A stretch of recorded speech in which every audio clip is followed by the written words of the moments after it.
J'ai 68 ans, je suis infirmière à la retraite, et pendant la majeure partie de ma vie, j'ai pensé être une bonne mère. J'ai travaillé dur, n'ai jamais demandé grand-chose, et j'ai élevé ma fille Rachel en tant que mère célibataire après que son père nous a quittés quand elle avait 4 ans. J'ai frotté des sols, travaillé pendant les quarts de nuit aux urgences, sauté des repas juste pour lui acheter des vêtements pour l'école. Et bien que la vie n'ait pas été facile, je croyais que nous étions proches. C'était jusqu'à un froid après-midi de novembre, quand ma fille unique m'a dit que j'étais mieux morte. Ces mots résonnent encore dans mes oreilles, des mois plus tard. Je me souviens de ce jour si clairement. J'étais passée chez elle, comme je le faisais parfois. Elle et son mari Marc étaient toujours occupés par le travail et l'éducation de leurs 2 garçons. Je pensais être gentille, j'avais apporté quelques courses, préparé une casserole. Des choses simples, rien de grandiose. Mais quand Rachel a ouvert la porte, son visage n'était pas chaleureux. Il était tendu, agacé. « Qu'est-ce que tu fais ici ?» a-t-elle lancé. J'ai cligné des yeux. « Je passe juste déposer quelque chose » ai-je dit doucement. Elle a poussé un profond soupir, s'est écartée. Et puis, le moment qui m'a brisé est arrivé de nulle part. J'avais à peine eu le temps de poser les sacs sur le comptoir de la cuisine avant que Rachel ne se retourne vers moi, les yeux flamboyants. « Tu es toujours en train de te mêler, maman » a-t-elle sifflé. « Nous n'avons pas besoin de toi. Pourquoi ne peux-tu pas simplement rester en dehors de nos vies ?» Son ton était tranchant, impitoyable. Mon cœur s'est serré. « Rachel, j'essayais seulement d'aider » ai-je dit doucement. « Tu as tellement travaillé. Je pensais que tu pourrais avoir besoin d'un coup de main. » Ses lèvres se sont retroussées. « C'est justement ça, tu penses toujours savoir ce qui est le mieux. Tu penses toujours que nous avons besoin de toi. Mais tu es juste dans le chemin. » J'ai senti des larmes me piquer les yeux. Avant que je ne puisse répondre, elle a dit des mots qui laisseraient une cicatrice permanente. « Tu es mieux morte, maman. Au moins, tu ne nous dérangerais plus. » C'était comme si l'air avait été aspiré de la pièce. Je me suis figée, les mains tremblantes. Ma fille, ma petite fille, comment pouvait-elle? Aucun mot n'est venu. Juste le silence, épais et étouffant. Je pouvais à peine respirer. J'ai saisi mon manteau et je suis sortie. Conduire jusqu'à la maison ce jour-là était flou. Les rues de Cleveland semblaient grises et vides, comme mon cœur. Mon esprit ne cessait de rejouer ces mots. Mieux morte. La fille pour qui j'avais tant sacrifié voulait maintenant que je disparaisse. Je me suis garée devant mon petit bungalow et suis restée assise là pendant un long moment, regardant le volant, les larmes coulant sur mes joues. Comment en étions-nous arrivés là? Avais-je échoué en tant que mère? Avais-je été trop autoritaire? Trop impliquée?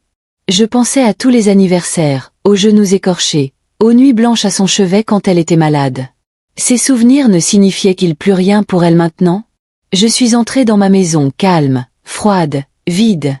La solitude m'a frappé durement. Personne n'attendait. Personne n'appellerait.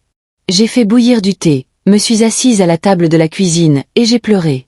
J'ai pleuré pour la fille que j'avais perdue. Les jours ont passé dans un brouillard. Je n'ai pas eu de nouvelles de Rachel. Pas d'excuses. Pas d'appel. Rien. Les fêtes sont venues et sont passées. J'ai passé Thanksgiving seule, pour la première fois depuis des années. Pas de petits-enfants courant partout. Pas de dinde chez Rachel. Juste le silence. J'ai essayé de m'occuper, lire, tricoter, rendre visite à de vieux amis, mais la douleur dans ma poitrine ne s'estompait pas. Je n'ai dit à personne ce qui s'était passé. Comment aurais-je pu? La honte était trop grande. Je me demandais sans cesse, que ai-je fait de mal? Dans mon cœur, je l'aimais toujours. Mais la confiance, elle était brisée. Et puis, un matin glacial de janvier, tout a changé à nouveau avec un appel téléphonique désespéré. C'était tôt. Le soleil ne s'était pas encore levé. Mon vieux téléphone fixe a sonné brusquement dans l'obscurité. J'ai failli ne pas répondre, mais l'instinct m'a poussé à le faire. Allô? Ma voix s'est brisée. À l'autre bout, Rachel. Sa voix était frénétique, haletante. Maman. Maman, c'est Ellie. Mon petit-fils. Il est malade, il brûle de fièvre, je ne sais pas quoi faire. J'ai cligné des yeux, encore engourdi. Rachel, que se passe-t-il? J'ai entendu des sanglots. S'il te plaît, maman, il ne respire pas correctement. Nous avons besoin de toi, j'ai besoin de toi. Mon cœur battait fort. Malgré tout, j'étais sur pied en quelques secondes. J'arrive, ai-je dit, saisissant mon manteau. Je n'ai pas hésité. Je ne me souciais pas des mots cruels, des blessures encore fraîches. Mon petit-fils était en danger. Et j'étais toujours infirmière. Toujours une mère. Toujours une grand-mère. Les routes étaient verglacées, le vent hurlait. J'ai conduit vite, l'adrénaline parcourant mes veines. Mon esprit s'emballait. Qu'est-ce qui n'allait pas chez Ellie? La grippe? Une pneumonie? Quelque chose de pire. Les souvenirs de mes jours aux urgences me sont revenus en masse. J'ai prié pour ne pas arriver trop tard. Quand j'ai atteint leur maison, la lumière du porche était allumée. Rachel a ouvert la porte d'un coup, le visage pâle, les yeux hagards. « À l'étage !» a-t-elle crié. J'ai monté les escaliers en trombe. Dans la chambre d'Ellie, le petit garçon était allongé dans son lit, la peau rougie, la poitrine se soulevant avec une respiration saccadée. Un regard et mes instincts se sont réveillés. Détresse respiratoire sévère. Fièvre proche de niveau dangereux. J'ai vérifié son pouls, son oxygène. Appelle le 911, ai-je ordonné. Maintenant. Rachel a saisi le téléphone, les mains tremblantes. J'ai travaillé rapidement, compresse froide, positionnement, dégagement des voies respiratoires. Mes années de formation guidaient chaque mouvement. Mon cœur se brisait en le voyant lutter, en voyant la peur dans ses petits yeux. « Tiens bon, mon chéri, ai-je murmuré. Grand-mère est là. » Les sirènes hurlaient au loin. Les ambulanciers ont fait irruption. Je les ai informés rapidement, aidant pendant qu'ils le stabilisaient. Quelques minutes plus tard, ils l'ont emmené d'urgence aux urgences. Rachel et Marc ont suivi. Je suis restée seule dans cette chambre vide, les mains encore tremblantes. Tant de choses avaient changé en une seule nuit. Ma fille, qui me souhaitait morte, m'avait appelé, avais-tu besoin de moi quand ça comptait le plus. J'ai regardé le petit lit, le cœur douloureux. Ce n'était que le début. La salle d'attente de l'hôpital était froide et stérile, le genre d'endroit que je connaissais trop bien de mes années en tant qu'infirmière. Mais ce soir, j'étais assise non pas en tant que professionnelle, mais en tant que mère et grand-mère regardant ma fille faire les 100 pas, son visage crispé par l'inquiétude. Rachel m'avait à peine regardé depuis notre arrivée. Les mots qu'elle m'avait lancés des semaines auparavant, tu es mieux morte, résonnaient encore dans mon esprit, mais à cet instant, ils n'avaient pas d'importance. Ce qui comptait, c'était Ellie, allongée dans ce lit d'hôpital, luttant pour respirer. Je l'ai regardée, voulant dire quelque chose, la réconforter, mais la distance entre nous était plus que physique. C'était un mur de douleur et de colère, construit brique par brique au fil des ans. Pourtant, je ne pouvais pas m'éloigner. Peu importe ce qu'elle avait dit, peu importe la profondeur des blessures, c'était mon petit-fils, et je ne quitterais pas son chevet. Un jeune médecin est finalement sorti. « Madame Carter ?» a-t-il demandé, regardant entre nous. Rachel s'est précipitée en avant. « Comment va-t-il ? S'il vous plaît. » Le médecin a esquissé un sourire fatigué. « Il est stable maintenant. Pneumonie sévère, compliquée par une condition d'asthme sous-jacente. Nous l'avons mis sous oxygène et antibiotiques. Les prochaines 24 heures sont critiques, mais il répond bien. » Le soulagement m'a envahi, et pour la première fois, j'ai vu des larmes dans les yeux de Rachel. « Merci » a-t-elle murmuré, la voix brisée. Je me suis approchée, l'instinct prenant le dessus. « Il est fort » ai-je dit doucement. « Il va surmonter ça. » Le regard de Rachel a croisé le mien, incertain, honteux. Mais elle n'a rien dit. La tension planait entre nous, épaisse et non résolue. Pourtant, nous étions là, liés par le sang, par l'amour, par un enfant qui avait besoin de nous deux. On nous a permis de le voir. Ellie semblait si petit sous les couvertures de l'hôpital, un enchevêtrement de fils et de moniteurs émettant des bips doucement autour de lui. Rachel s'est tenue au chevet de son lit, caressant ses cheveux, murmurant des mots brisés. Je suis restée en retrait, lui laissant ce moment. Mais à l'intérieur, mon cœur souffrait. Je me souvenais l'avoir tenue comme ça autrefois, quand elle était une petite fille malade avec une fièvre qui ne voulait pas baisser. Comment en étions-nous arrivés à ce point, elle pleine de ressentiment, moi exclue de sa vie? Les souvenirs étaient doux amers, et pour la première fois depuis longtemps, j'ai réalisé, peut-être qu'aucune de nous n'était sans reproche. Peut-être y avait-il des choses entre nous que nous avions toutes deux laissées non dites depuis trop longtemps. Mais ce n'était pas le moment de fouiller dans le passé. C'était le moment de rester unis pour Ellie. Les heures se sont écoulées lentement. J'ai proposé d'aller chercher du café, de donner une pause à Rachel, mais elle a secoué la tête. Je pouvais voir l'épuisement dans ses yeux, la culpabilité. À un moment, quand l'infirmière est venue vérifier Ellie, Rachel est sortie dans le couloir, se serrant dans ses bras. Je l'ai suivie, prudemment. Tu devrais manger quelque chose, ai-je dit doucement. Elle m'a regardé, les yeux rouges. Je ne sais pas comment réparer ça, a-t-elle murmuré. Mon cœur s'est tordu. Pendant un moment, j'ai pensé qu'elle parlait de la maladie d'Ellie. Mais ensuite elle m'a regardé droit dans les yeux. Ce que j'ai dit, ce jour-là, je ne le pensais pas, maman. Sa voix s'est brisée. J'étais en colère. Stupide. J'essayais de t'éloigner. Mais maintenant. Elle s'est effondrée, couvrant son visage. Sans réfléchir, je l'ai attirée dans mes bras. La première étreinte que nous partagions depuis des années. Je sais, ai-je murmuré. Je sais. Ce moment a ouvert quelque chose entre nous, fragile mais réel. Nous nous sommes assises côte à côte dans le salon de l'hôpital, parlant doucement. Pour la première fois, elle a admis à quel point les choses avaient été difficiles, des problèmes d'argent, Marc travaillant de longues heures, la tension d'essayer de tout jongler. Je pensais devoir prouver que je n'avais pas besoin d'aide, a-t-elle dit. Mais j'en ai besoin. J'avais besoin de toi, maman. Et j'étais trop fière pour l'admettre. J'ai écouté, mon cœur à la fois douloureux et plein d'espoir. Tu n'as jamais cessé d'avoir besoin de moi, ai-je dit doucement. Et je n'ai jamais cessé de t'aimer. Quoi qu'il arrive. Elle a essuyé ses yeux. Pourras-tu jamais me pardonner? La réponse était facile. Je t'ai déjà pardonné. La glace entre nous a commencé à fondre. Mais au fond, je savais que ce n'était que le début. La confiance prendrait du temps à se reconstruire. À l'aube, le médecin est revenu avec de bonnes nouvelles. Ellie s'améliorait. Sa fièvre avait baissé. Sa respiration était plus régulière. Rachel et moi avons toutes deux pleuré de soulagement. En la regardant s'occuper de son fils, j'ai revu la fille que j'avais aimée si intensément, la petite fille qui serrait ma main si forte autrefois. Et j'ai réalisé quelque chose d'important. La colère, les paroles dures, tout cela venait de la peur, du stress, pas de la haine. J'avais passé si longtemps à soigner mes blessures, mais peut-être que je devais aussi les laisser partir. Pour Ellie. Pour Rachel. Pour moi-même. La route à venir ne serait pas facile.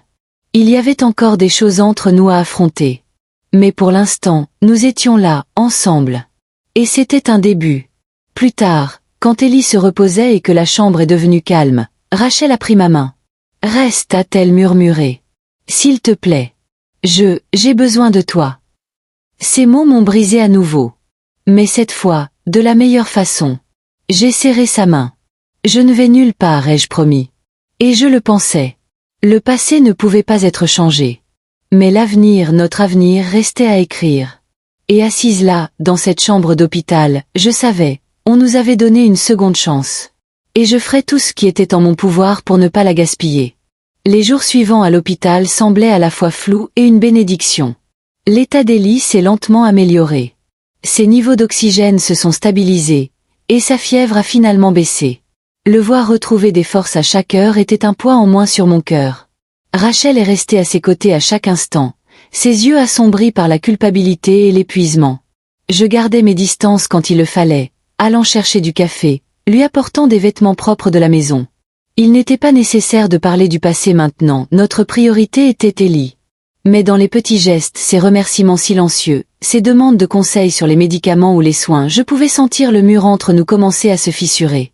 Lentement. Prudemment. Pour la première fois depuis des années, nous n'étions pas une mère et une fille en désaccord. Nous étions deux femmes liées par l'amour pour ce petit garçon, toutes deux désespérées de le garder en sécurité.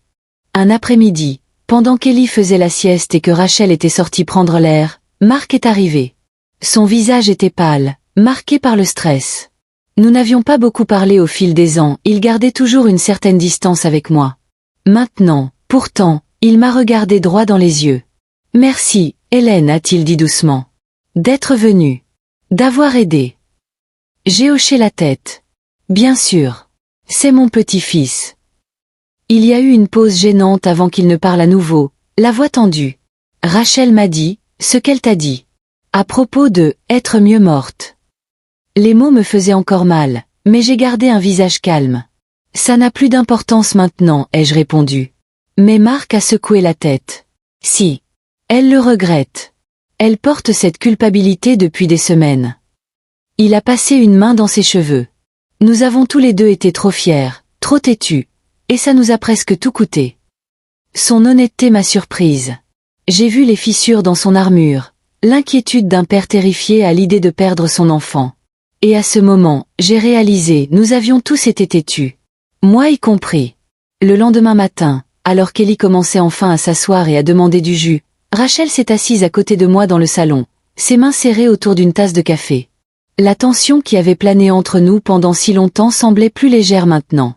Hésitante, mais plus légère. « Maman, a-t-elle dit doucement, je ne sais pas si je t'ai déjà dit, à quel point ça a été difficile. » Je l'ai regardée, attendant. Elle a dégluti. Marc a perdu un gros contrat il y a des mois. Les factures se sont accumulées. J'avais peur. Et je ne savais pas comment demander de l'aide. C'était comme échouer. Sa voix s'est brisée. Tu as toujours semblé si forte. Et j'ai simplement explosé. Mon cœur souffrait, mais j'ai tendu la main et pris la sienne. Ma chérie, demander de l'aide n'est jamais un échec. Et tu n'as pas à faire ça toute seule. Tu ne l'as jamais été. Des larmes ont rempli ses yeux. Pouvons-nous recommencer? Toi et moi. J'ai serré sa main doucement. Oui, Rachel. Nous le pouvons. Quand Ellie a finalement été autorisée à sortir, c'était une journée de printemps ensoleillée. L'air semblait frais, plein d'espoir. Je les ai suivis à la maison, aidant à installer Ellie dans son lit, m'assurant que ses médicaments étaient alignés, l'humidificateur en marche. La maison semblait différente maintenant. Moins tendue. Plus ouverte. Rachel restait près de moi, posant des questions, cherchant des conseils. Je pouvais sentir le changement, une fille s'appuyant à nouveau sur sa mère, pas par obligation, mais par confiance. Marc m'a proposé de dîner, ce qu'il n'avait jamais fait auparavant. Pendant ce repas tranquille, nous avons parlé d'Ellie, du bon vieux temps, même de mon jardin. Ce n'était pas grand-chose, mais c'était un début. Et pour la première fois depuis des années, je ne me sentais pas comme une étrangère dans leur maison. Dans les semaines qui ont suivi, les choses ont continué à dégeler entre nous. Rachel a commencé à appeler régulièrement, demandant des conseils de cuisine, de l'aide pour les soins d'Ellie. Je n'ai jamais insisté. Je ne lui ai jamais rappelé le passé. Lentement, la confiance s'est reconstruite, non pas par de grands gestes, mais par le rythme régulier et tranquille de l'amour et du pardon. Un jour, en pliant ensemble le linge d'Ellie, Rachel m'a regardée et a dit « J'aimerais pouvoir reprendre ces mots, maman. À propos de « toi étant mieux morte ». Sa voix s'est brisée. J'ai mis mon bras autour d'elle. « Tu n'as pas besoin de le faire, ma chérie. Nous avons toutes deux dit des choses que nous regrettons. Ce qui compte, c'est là où nous allons maintenant. » Elle a posé sa tête sur mon épaule, une fille cherchant du réconfort. Et à ce moment-là, j'ai su nous guérissions. Un samedi ensoleillé, ils m'ont invité à les rejoindre pour un pique-nique au parc. C'était la première fois depuis des années que nous partagions quelque chose de si simple, si joyeux. Ellie riait, courant dans l'herbe, plus fort chaque jour. Rachel souriait davantage, ses yeux plus brillants. Même Marc semblait plus léger, plaisantant avec moi autour des sandwichs. En regardant mon petit-fils jouer, j'ai ressenti un profond sentiment de gratitude. La tempête qui avait failli nous déchirer était devenue un pont, nous ramenant l'une vers l'autre. La vie était encore fragile. La confiance aurait toujours besoin d'attention. Mais on nous avait donné une seconde chance.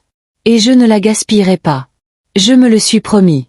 Quoi qu'il advienne, nous l'affronterions ensemble, en famille. Ce soir-là, de retour dans ma petite maison, j'ai réfléchi au chemin parcouru. J'ai pensé à ce terrible jour où les mots cruels de Rachel avaient brisé mon cœur. Et maintenant, nous en étions là, parlant, riant, reconstruisant. J'ai réalisé quelque chose d'important. Parfois, la vie nous brise pour que nous puissions grandir. Parfois, les blessures les plus profondes font place à la guérison la plus profonde. J'ai versé une tasse de thé, me suis assise près de la fenêtre, et j'ai regardé les étoiles. Une seconde chance était un cadeau rare. Et bien que la route à venir aurait encore des bosses et des virages, je savais une chose avec certitude, je serais là. Pour Rachel. Pour Ellie. Pour moi-même. Plus forte qu'avant. Prête à affronter ce que la vie nous réservait. La vie avait une étrange façon de s'apaiser après une tempête. Dans les semaines qui ont suivi le rétablissement d'Ellie, mes journées ont trouvé un nouveau rythme. Les matins dans mon jardin, les après-midi à faire du bénévolat à la bibliothèque, les soirées souvent passées au téléphone avec Rachel. Les appels venaient plus souvent maintenant, parfois à propos d'Ellie, parfois juste pour bavarder. Ce n'était pas forcé. Ce n'était pas gênant. C'était naturel. Et cela, plus que tout, me donnait de l'espoir. Pourtant, il y avait des moments où les vieux doutes s'insinuaient. Tard dans la nuit, je me retrouvais à rejouer cette terrible phrase « Tu es mieux morte ». Cela me faisait toujours mal, peu importe les progrès que nous faisions. Je ne savais pas si ces mots perdraient un jour complètement leur pouvoir. Mais je me rappelais, Rachel essayait. Moi aussi. Nous ne pouvions pas changer le passé. Nous pouvions seulement choisir ce qui venait ensuite. Un matin, alors que j'arrachais les mauvaises herbes de mes roses, le téléphone a sonné. Rachel. Sa voix semblait différente cette fois, tendue, contrainte. Maman, j'ai besoin de te demander une faveur. Mon cœur s'est accéléré. Bien sûr, ma chérie. De quoi s'agit-il? Il y a eu une pause. Puis elle a dit doucement. Peux-tu garder Ellie quelques jours? La mère de Marc a fait une chute, nous devons aller l'aider dans un autre état. Je te fais confiance avec lui. Les mots m'ont prise au dépourvu. Il y a quelques mois, elle ne m'aurait pas laissé franchir la porte. Maintenant, elle me confiait son fils. Ma voix s'est adoucie. Bien sûr que je vais aider. Amène-le quand tu veux. Son soupir de soulagement était audible. Merci, maman. Vraiment. C'était plus qu'un simple service. C'était une fissure de lumière là où le mur se dressait autrefois. Plus tard ce soir-là, Rachel est arrivée avec Ellie, un sac rempli de vêtements, de jouets, de médicaments. Elle a flotté nerveusement dans mon salon, donnant des instructions dont je n'avais guère besoin après une vie d'infirmière et de mère. J'ai écouté patiemment, la laissant parler, voyant son inquiétude. Je te promets qu'il sera en sécurité avec moi, l'ai-je assuré. Ses yeux brillaient. Je sais. C'est juste, après tout. Elle s'est interrompue. J'ai posé une main douce sur son bras. Nous apprenons toutes les deux, Rachel. Et c'est normal. Elle a retenu ses larmes et m'a serré dans ses bras fort, sincèrement. Mon cœur s'est gonflé. Quand elle est finalement partie, je me suis assise avec Ellie sur le canapé, lisant des histoires, regardant des dessins animés. La joie simple de l'avoir près de moi, du rire remplissant à nouveau la maison, c'était un baume sur de vieilles blessures que je n'avais pas réalisé être encore ouvertes. Les jours suivants se sont écoulés dans une sorte de joie tranquille. Ellie me suivait dans le jardin, aidait à arroser les plantes, riait des vers et des papillons. Nous avons fait des biscuits, peint des tableaux, fabriqué une petite cabane à oiseaux pour la cour. La maison se sentait vivante à nouveau. Mais même dans ces moments heureux, je ne pouvais pas me défaire d'une pensée persistante, combien facilement tout cela aurait pu être perdu. Si cette terrible nuit n'était pas arrivée, si Rachel n'avait pas appelé à l'aide, serions-nous encore des étrangères maintenant? L'idée me hantait. Parfois, la vie devait nous briser pour nous reconstruire plus forts. Néanmoins, une chose était claire, ces nouveaux moments avec mon petit-fils, ces chances de guérir de vieilles blessures, c'était un cadeau. Et je chérirais chaque seconde.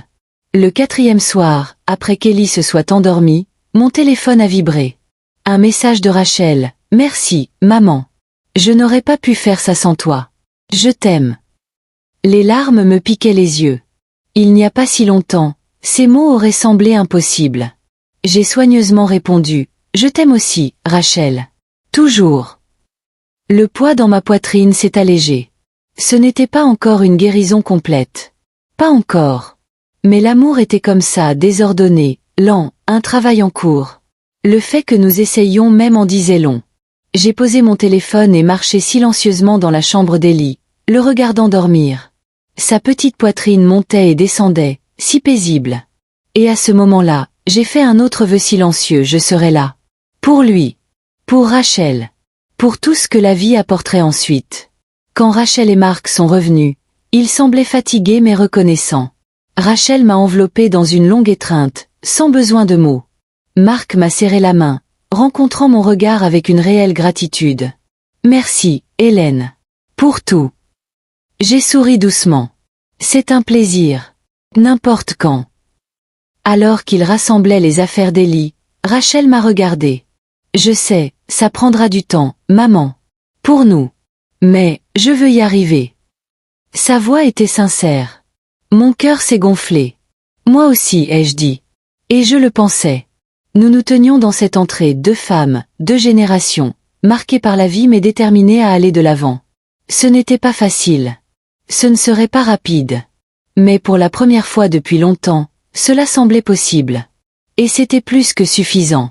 Cette nuit-là, à nouveau seule dans ma petite maison, j'ai réfléchi à comment la vie avait changé. La douleur persistait encore. Mais l'espoir aussi. Et l'espoir, j'ai réalisé, était la graine de tout. Le passé ne pouvait pas être effacé.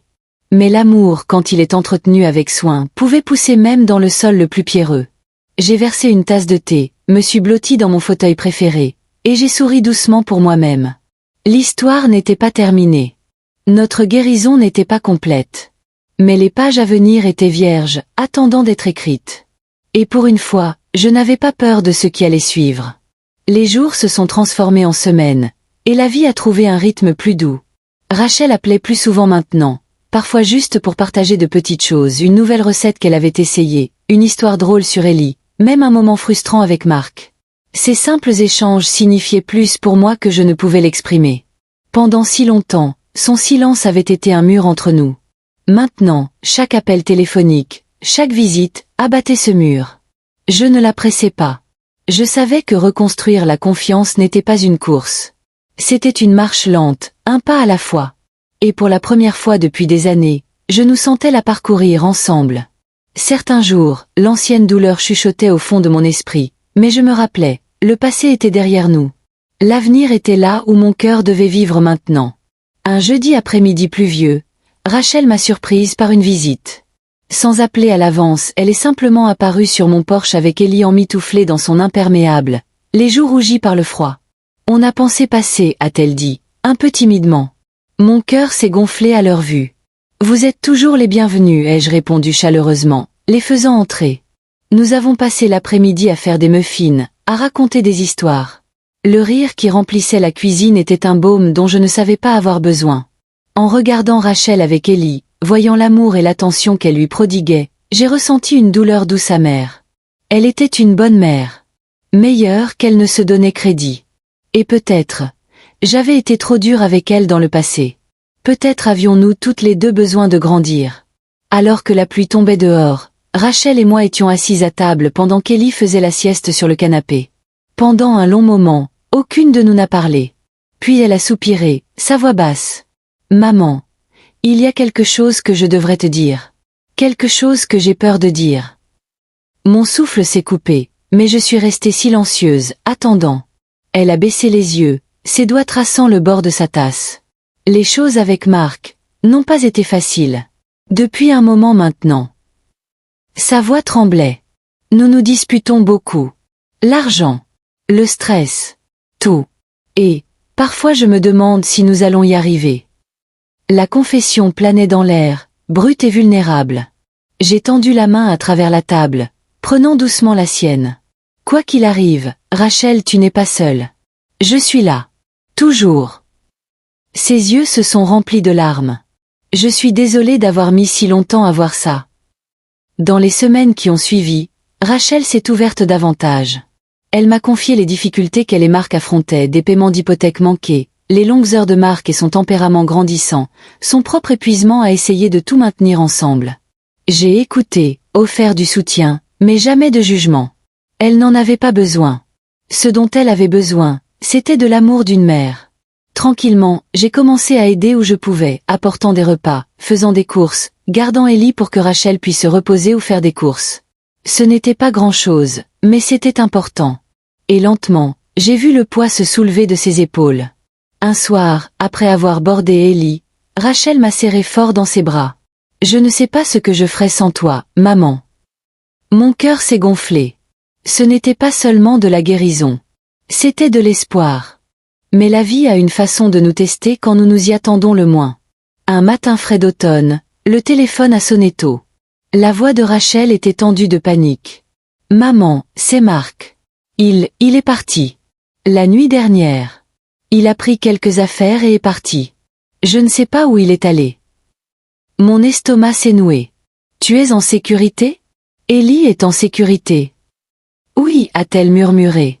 Mais, j'ai peur.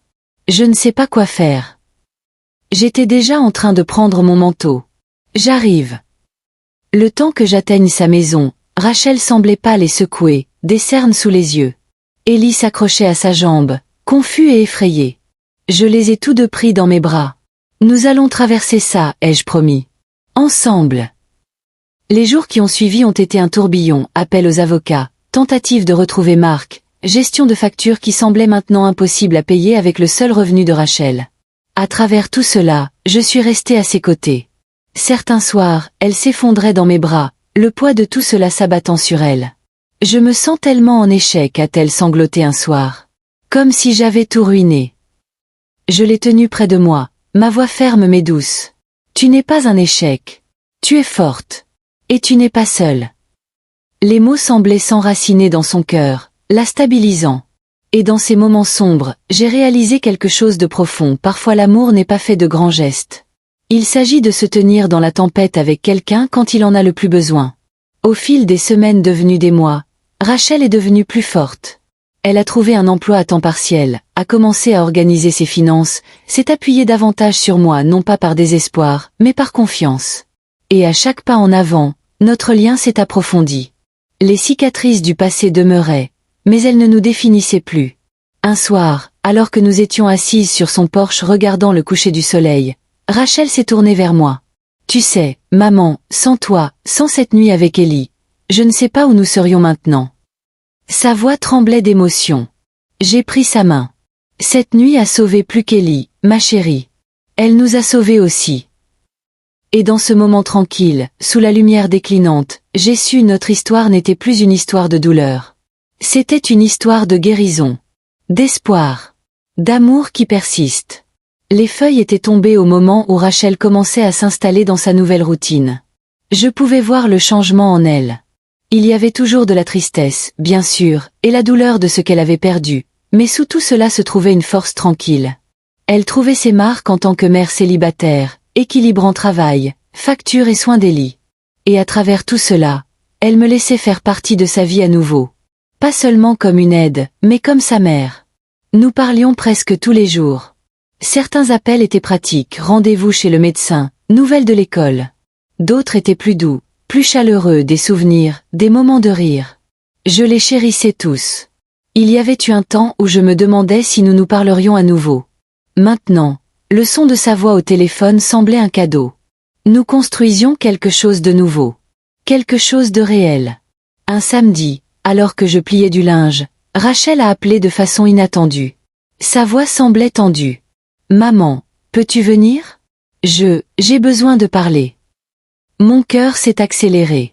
Bien sûr. J'arrive tout de suite. Quand je suis arrivée, Rachel semblait pâle et secouée, faisant les 100 pas dans le salon. Ellie était chez un voisin. Que se passe-t-il ? Ai-je demandé doucement. Elle se tordait les mains. C'est Mark. Il a envoyé une lettre. Une notification légale. Il demande la garde complète. Les mots m'ont frappé comme un coup. Quoi ? Ai-je soufflé. Rachel a hoché la tête, les larmes aux yeux. Il prétend que je suis inapte, que je ne peux pas subvenir aux besoins d'Ellie seule, que je suis instable. Sa voix s'est brisée. Maman, je suis terrifiée. Sans hésiter, je l'ai prise dans mes bras. Nous allons nous battre, ai-je promis. Tu n'es pas seule. Nous affronterons cela ensemble.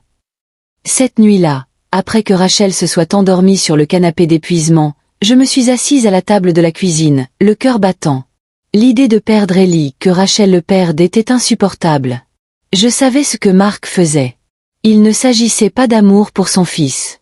C'était du contrôle, de la punition. Il ne pouvait pas faire face à ses propres échecs, alors il essayait d'abattre Rachel. Mais je ne laisserai pas cela arriver. Pas à ma fille. Pas à mon petit-fils. J'ai fait une liste avocat à appeler, ressources à utiliser. Je puiserai dans chaque once de ma ténacité d'infirmière, chaque leçon que la vie m'avait enseignée. Parce que ce n'était plus seulement le combat de Rachel. C'était le mien aussi. Et je me tiendrai à ses côtés, quoi qu'il arrive. La semaine suivante a été un tourbillon. J'ai accompagné Rachel aux consultations juridiques, aidé à rassembler des documents, écrit des lettres de référence. Nous avons rencontré une avocate nommée Linda, pointue et compatissante. Nous avons une affaire solide, nous a-t-elle assuré. Mais ce ne sera pas facile. Mark jouera sale. Les yeux de Rachel étaient creux de peur. J'ai tellement peur, m'a-t-elle murmuré plus tard. Et s'il gagne? J'ai serré sa main. Il ne gagnera pas, ai-je dit fermement.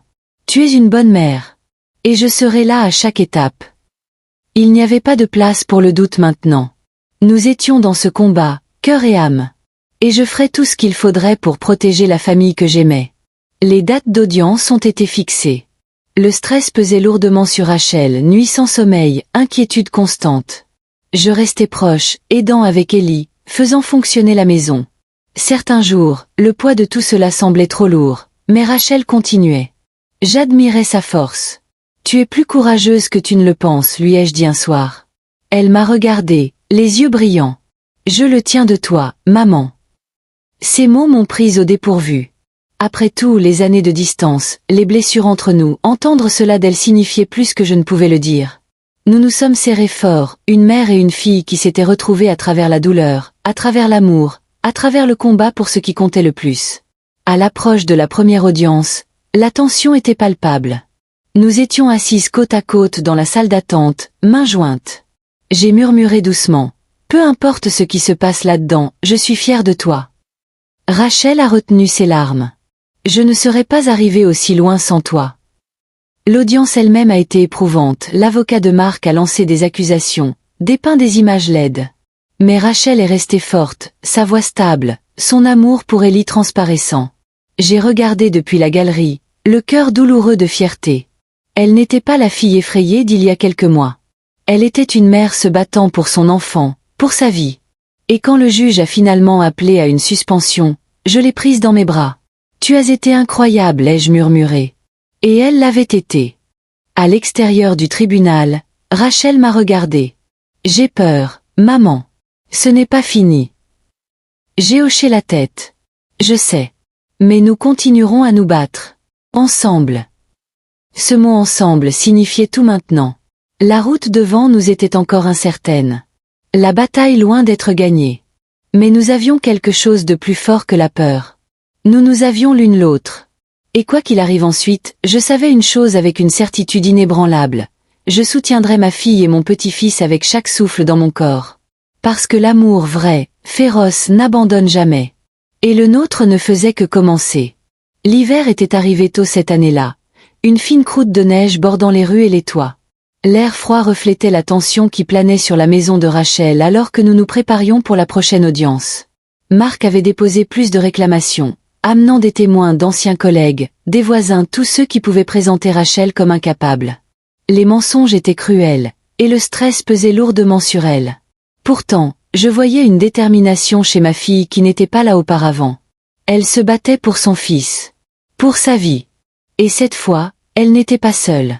Chaque jour, je passais, aidant avec Ellie, organisant des documents, préparant des repas. Je restais stable, une présence sur laquelle elle pouvait s'appuyer. Et en la regardant se tenir plus droite avec chaque semaine qui passait, je sentais quelque chose fleurir en moi aussi, une fierté tranquille, un amour féroce. Peu importe ce que Marc nous lançait, nous ne serions pas brisés. La deuxième audience était fixée juste avant Noël.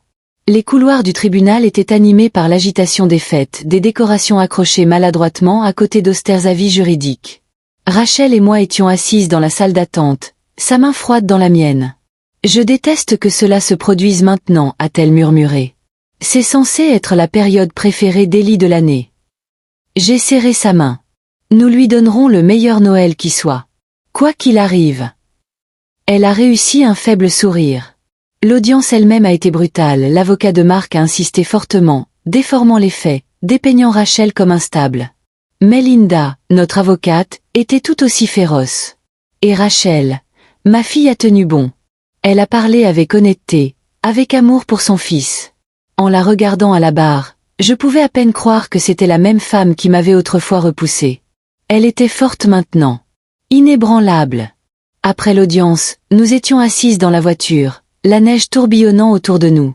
Rachel a laissé échapper un long souffle. « Je me sens comme si je me noyais certains jours », a-t-elle admis. « Comme si ça ne finirait jamais. » J'ai doucement repoussé ses cheveux. « Un pas à la fois, ma chérie.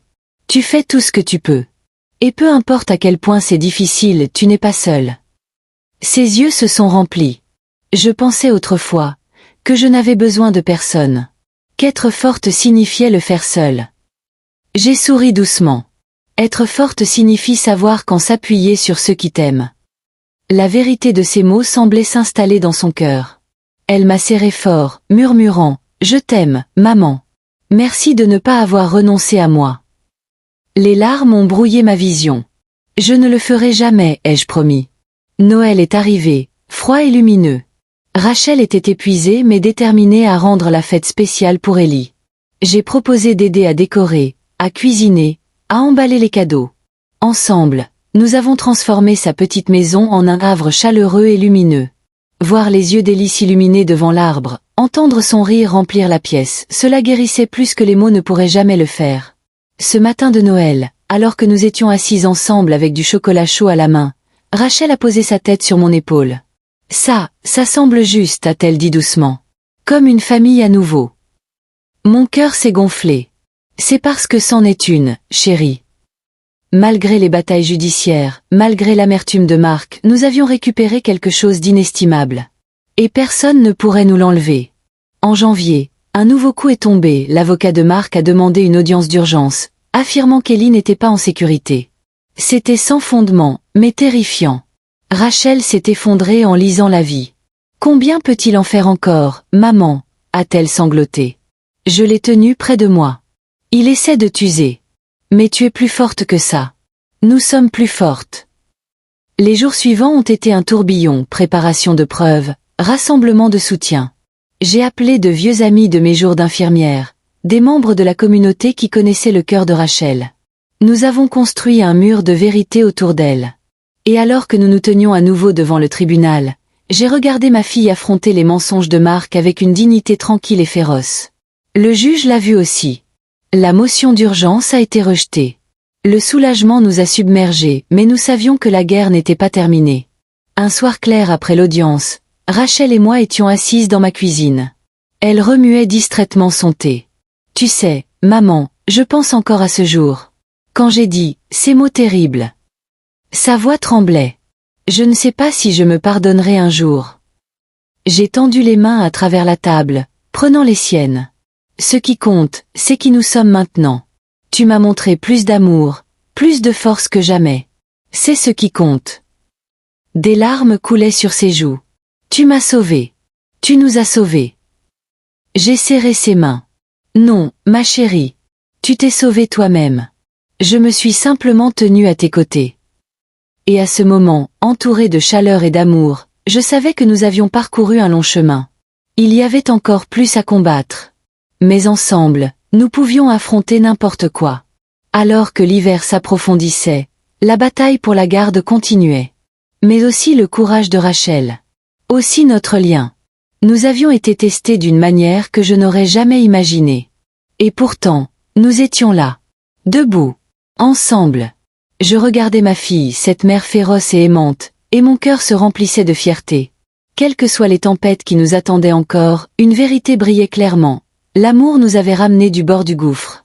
Et l'amour nous porterait à travers tout ce qui viendrait ensuite. Le printemps s'est glissé lentement dans la ville, faisant fondre les bancs de neige en rivières sombres le long des caniveaux. Pour beaucoup, c'était une saison d'espoir, de nouveaux départs. Mais pour Rachel, le stress de la bataille pour la garde planait plus grand que toute lumière du soleil. La date du tribunal pour l'audience finale approchait, seulement quelques semaines. Le poids de tout cela pesait sur ses épaules. Elle était plus mince maintenant, son visage tiré par les nuits sans sommeil. Mais il y avait une détermination dans son regard qui n'était pas là quelques mois auparavant. Je l'ai regardée se battre pas seulement pour Ellie, mais pour elle-même. Sa force m'étonnait. Elle avait parcouru un long chemin depuis ce jour amer de l'année dernière. Et j'étais à ses côtés à chaque étape. Je m'assurais que les journées d'Ellie restaient lumineuses, rendez-vous pour jouer, promenade dans le parc, histoire du coucher. Pour lui, la vie devait rester pleine d'amour. Et pour Rachel, je restais stable, une présence maternelle, un amour maternel, inébranlable à travers tout. Un matin lumineux, alors que nous étions assises dans sa petite cuisine sirotant du café, Rachel a finalement exprimé ce qui la préoccupait. « Maman, si je perds ?» a-t-elle murmuré, la voix tendue. « Si Marc obtient la garde, je ne sais pas ce que je ferai. » Ses mains tremblaient. J'ai tendu les mains à travers la table, les enveloppant dans les miennes. Écoute-moi, ai-je dit doucement mais fermement. Tu es la mère d'Ellie. Tu lui as tout donné, amour, sécurité, stabilité. Le tribunal le verra. Et quoi qu'il arrive, tu ne l'affronteras jamais seule. Nous sommes plus fortes maintenant. Tu es plus forte. Ses yeux brillaient de larmes non versées. J'aurais aimé l'avoir cru plus tôt, a-t-elle dit doucement. J'ai perdu tant de temps à te repousser. Mon cœur souffrait, mais j'ai souri doucement. Ce temps est parti. Ce qui compte, c'est aujourd'hui. Et à ce moment, je l'ai vu se stabiliser à nouveau. À mesure que l'audience finale approchait, nous nous sommes préparés sans relâche. Linda a coaché Rachel sur chaque détail, finances, routine, scolarité d'Ellie, dossiers médicaux. J'ai rassemblé des lettres de voisins, d'enseignants, même du pasteur de l'église, toutes des voix témoignant du dévouement de Rachel en tant que mère. Nous ne construisions pas seulement une défense juridique. Nous construisions la vérité. Et la vérité était celle-ci. Rachel s'était battue pour créer une bonne vie pour son fils, malgré tout. La veille de l'audience, Rachel est venue chez moi tard dans la soirée. Nous nous sommes assis ensemble sur le porche sous les étoiles, enveloppés dans des couvertures contre la fraîcheur printanière. J'ai peur, maman, a-t-elle admis, la voix à peine un murmure. Je l'ai attirée près de moi. Le courage ne consiste pas à ne pas avoir peur, ma chérie. Il s'agit de rester forte même quand on a peur. Et alors que nous étions assises là, côte à côte, je savais, nous étions prêtes pour ce combat. Le jour de l'audience s'est levé clair et lumineux. Rachel portait sa plus belle robe, simple et élégante. Ses cheveux étaient tirés en arrière, ses épaules carrées. Elle avait tout l'air de la mère forte qu'elle était devenue. Je me suis assise derrière elle dans la salle d'audience, le cœur battant de fierté. Marc est arrivé en retard, l'air débraillé et tendu. Le contraste était frappant. L'audience a commencé, témoignage après témoignage. Rachel a parlé avec clarté et cœur, chaque mot enraciné dans son amour pour Ellie. Quand on lui a demandé à propos de son système de soutien, elle s'est tournée pour me regarder. Ma mère, a-t-elle dit, la voix stable. Elle a été mon roc. Et ensemble, nous avons donné à Ellie l'amour et la stabilité dont il a besoin. Les larmes me montaient aux yeux. Ce n'était plus seulement une bataille juridique. C'était un témoignage de jusqu'où nous étions venus ensemble. Le camp de Marc a poussé fort, accusations, exagérations, mais leur cas était mince. Ses absences prolongées, son manque d'implication dans les soins d'Ellie, et son instabilité financière peignaient un tableau différent. Quand le juge a finalement appelé à une suspension, j'ai serré Rachel fort dans le couloir. « Tu as été incroyable, ai-je murmuré. Elle tremblait dans mes bras. « Tu penses que c'est suffisant ?»« Ça l'est, ai-je dit fermement. Et dans mon cœur, je le croyais. » Les heures suivantes ont passé lentement. Finalement, nous avons été rappelés pour la décision du juge. La salle d'audience était silencieuse alors que le juge parlait, sa voix claire, décisive. Sur la base des preuves et des témoignages, la garde principale restera avec la mère. Le soulagement nous a submergés par vagues. Rachel a haleté, les larmes coulant librement. Je l'ai tenue près de moi, toutes deux sanglotant doucement. Nous nous étions battus. Nous avions enduré. Et nous avions gagné. À l'extérieur du tribunal, le soleil était haut, le ciel incroyablement bleu. Rachel s'accrochait à moi, les larmes encore sur ses joues. « Maman, je n'aurais jamais pu faire ça sans toi. » J'ai caressé doucement ses cheveux. « Tu ne l'as pas fait grâce à moi. Tu l'as fait parce que tu es forte. Parce que tu es une mère incroyable. Et je suis si fière de toi. » Les mots semblaient s'enfoncer profondément dans son cœur. Elle m'a regardé, les yeux brillants. « Je t'aime, maman. Plus que je ne peux le dire. » Et alors que nous nous tenions là dans la lumière vive du printemps, j'ai senti quelque chose changer, quelque chose se stabiliser. La douleur du passé ne nous possédait plus. Les mots cruels prononcés autrefois étaient éclipsés par l'amour, par le pardon, par le lien que nous avions reconstruit.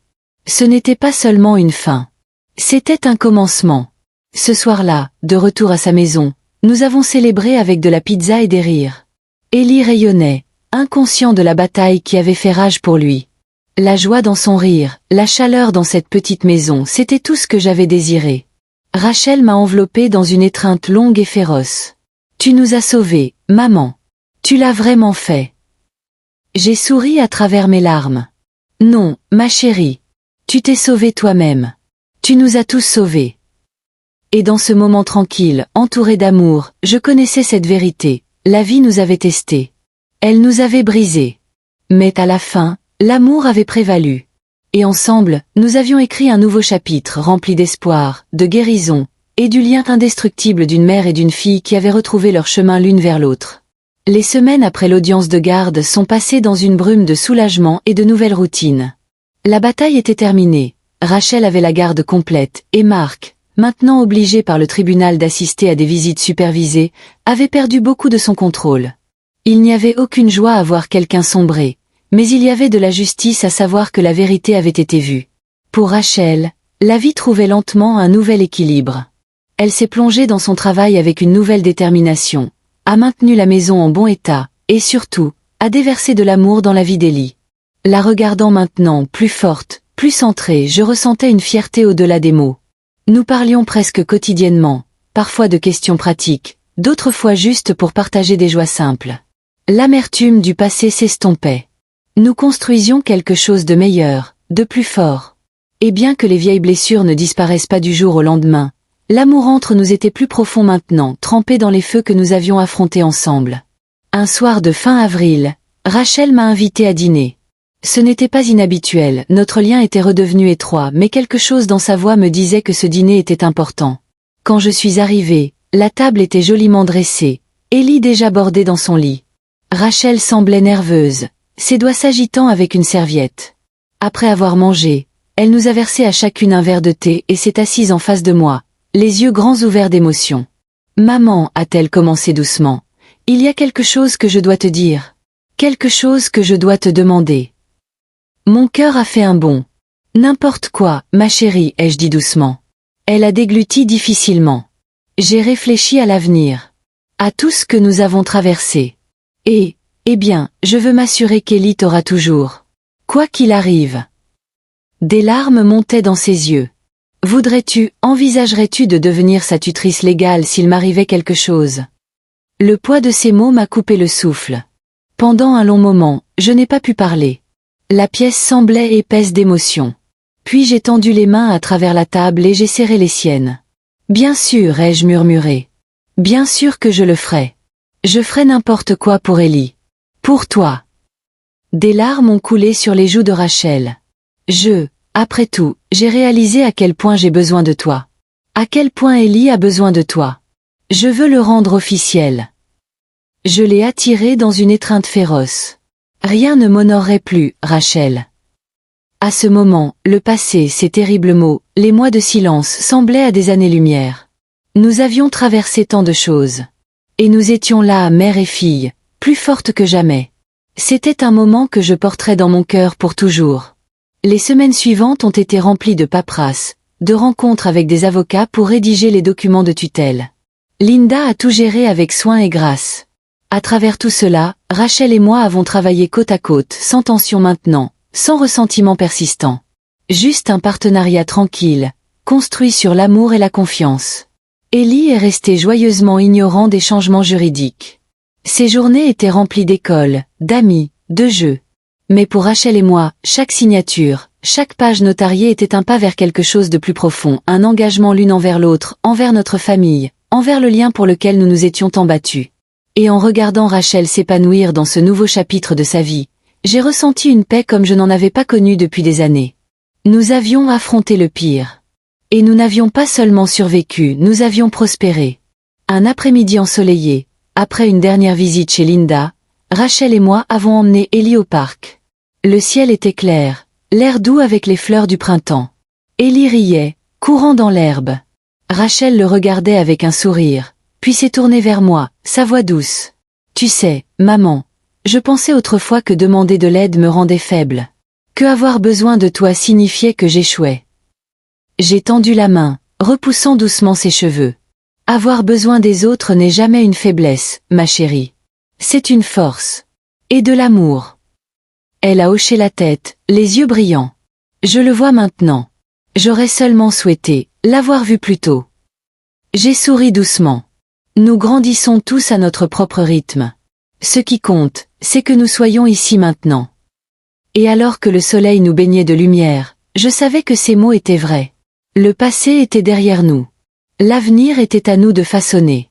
Cette nuit-là, après avoir bordé Ellie, Rachel et moi avons partagé du thé sur son porche. La soirée était calme, les étoiles clignotant doucement au-dessus. Rachel m'a regardée, sa voix pensive. « Tu m'as tellement appris, maman. Sur la force. Sur l'amour. Sur le pardon. » Elle a hésité, puis a ajouté. « Je n'aurais jamais pensé que nous serions ici. Pas après, tout. » J'ai pris sa main. L'amour ne disparaît pas, Rachel. Il plie.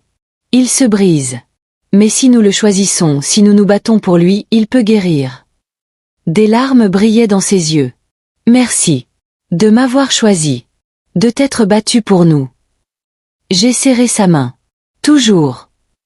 Et à ce moment, j'ai ressenti quelque chose de profond et vrai. Notre lien, reforgé dans les feux de l'adversité, était maintenant incassable. Alors que le printemps s'estompait en été, la vie a trouvé un beau nouveau rythme. Rachel s'épanouissait au travail, Ellie florissait à l'école, et notre lien restait fort. Nous partagions des dîners, des sorties en famille, des soirées tranquilles sur le porche. Les blessures du passé guérissaient, non pas effacées, mais adoucies par l'amour et le pardon. Et chaque jour, je rendais grâce pour cette seconde chance. Pour la fille qui m'était revenue. Pour le petit-fils qui remplissait ma vie de joie. Et pour l'amour qui s'était avéré, encore et encore, être plus fort que n'importe quelle tempête. Quoi que l'avenir réserve, je savais ceci, nous l'affronterions ensemble. En famille. Par amour. Incassable. La chaleur de l'été s'infiltrait dans tout, dans les longues journées dorées, dans les rires dans la maison de Rachel, dans le rythme facile de nos vies. Il y avait maintenant une paix qui avait semblé autrefois impossible. La bataille pour la garde était derrière nous. Marc s'était éloigné, distant et silencieux. Les papiers étaient complets, ma tutelle d'Ellie officielle. Mais plus que tout document légal, ce qui comptait était le lien entre nous. Rachel me faisait à nouveau confiance, non seulement avec son fils, mais avec son cœur. Et je chérissais cette confiance plus que tout. La vie m'avait appris que l'amour, une fois fracturé, doit être soigneusement entretenu. Et c'est ce que je faisais par des actes simples, des moments tranquilles, une présence constante. Les blessures du passé demeuraient, cicatrices discrètes sous la surface. Mais elles ne nous définissaient plus. Nous avions grandi au-delà d'elles, plus fortes, plus proches, inébranlables. Un samedi après-midi, alors que nous préparions un pique-nique pour le parc, Rachel s'est tournée vers moi, son expression pensive. « Maman, a-t-elle commencé doucement, j'ai pensé, peut-être qu'il est temps de déménager. De recommencer à zéro. » Les mots m'ont surprise. J'ai posé le panier. Déménager? Où? Elle a hésité. Pas loin. Juste, un nouveau quartier. Quelque part sans tous les souvenirs. Où Ellie et moi pouvons construire quelque chose de nouveau. J'ai compris, profondément. Cette maison avait vu tant de choses, de l'amour, oui, mais aussi de la douleur. Des ombres persistaient ici. J'ai pris sa main. Où que tu ailles, ma chérie, je serai avec toi. Et si tu veux mon aide, nous trouverons l'endroit parfait. Ensemble. Le soulagement a adouci ses traits. J'aimerais ça, a-t-elle murmuré. À ce moment, j'ai réalisé, il ne s'agissait pas de fuir. Il s'agissait d'aller de l'avant. La recherche d'une nouvelle maison est devenue un projet plein d'espoir. Week-end après week-end, nous avons visité des rues tranquilles, des maisons ensoleillées, des parcs verdoyants.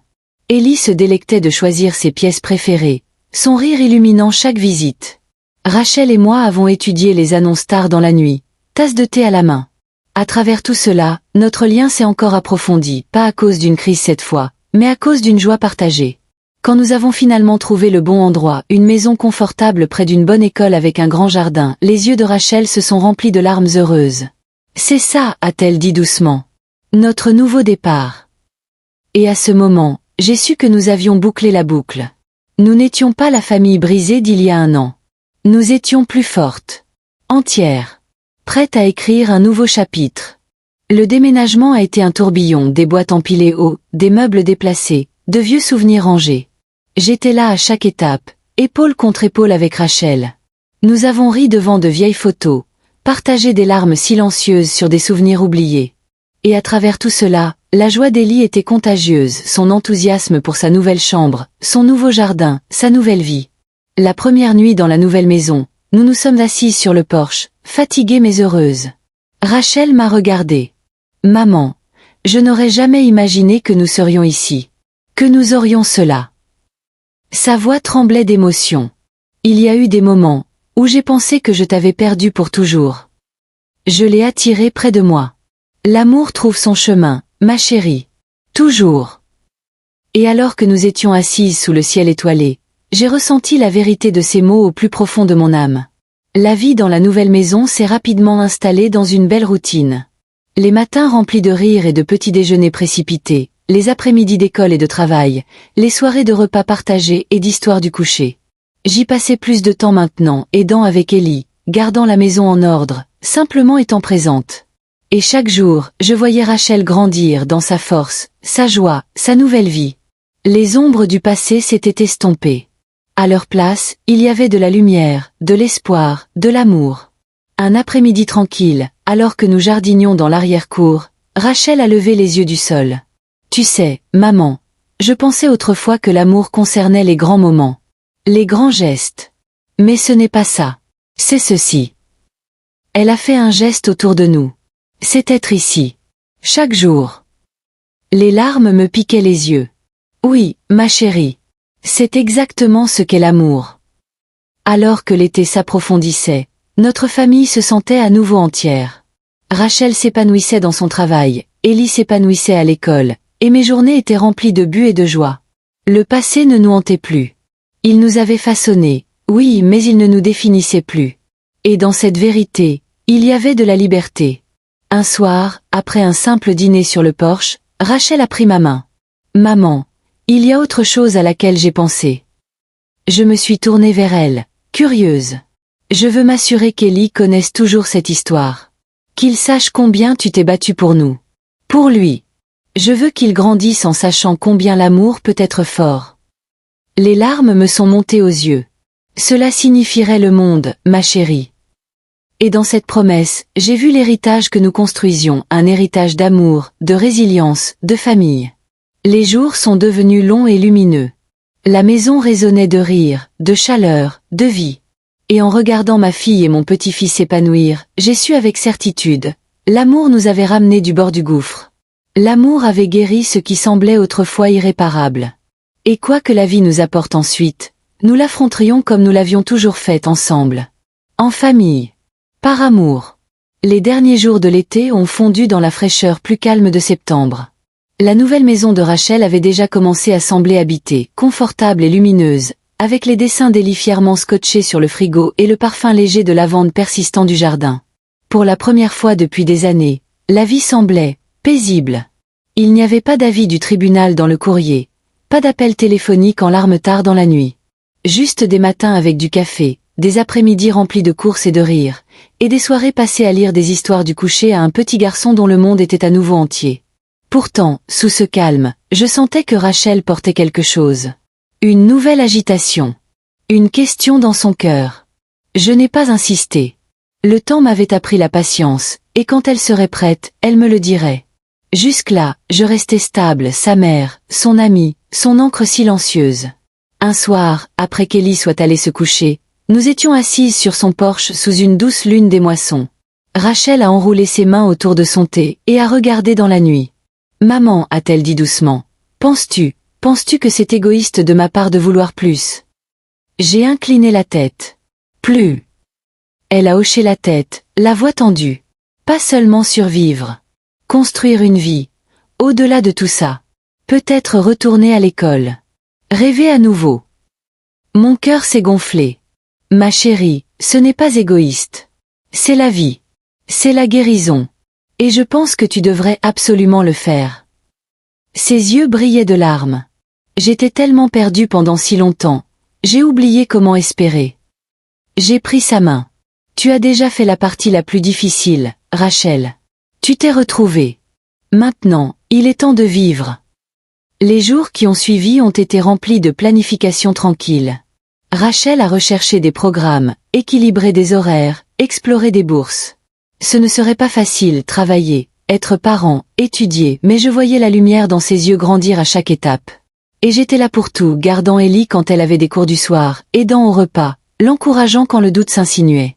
Certains soirs, elle appelait, sa voix tremblante. « Maman, et si je n'y arrive pas? Et si j'échoue ?»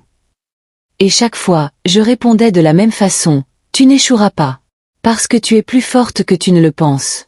Et parce que tu n'es pas seule. » Peu à peu, sa confiance a grandi. Son rire venait plus facilement, son sourire plus lumineux.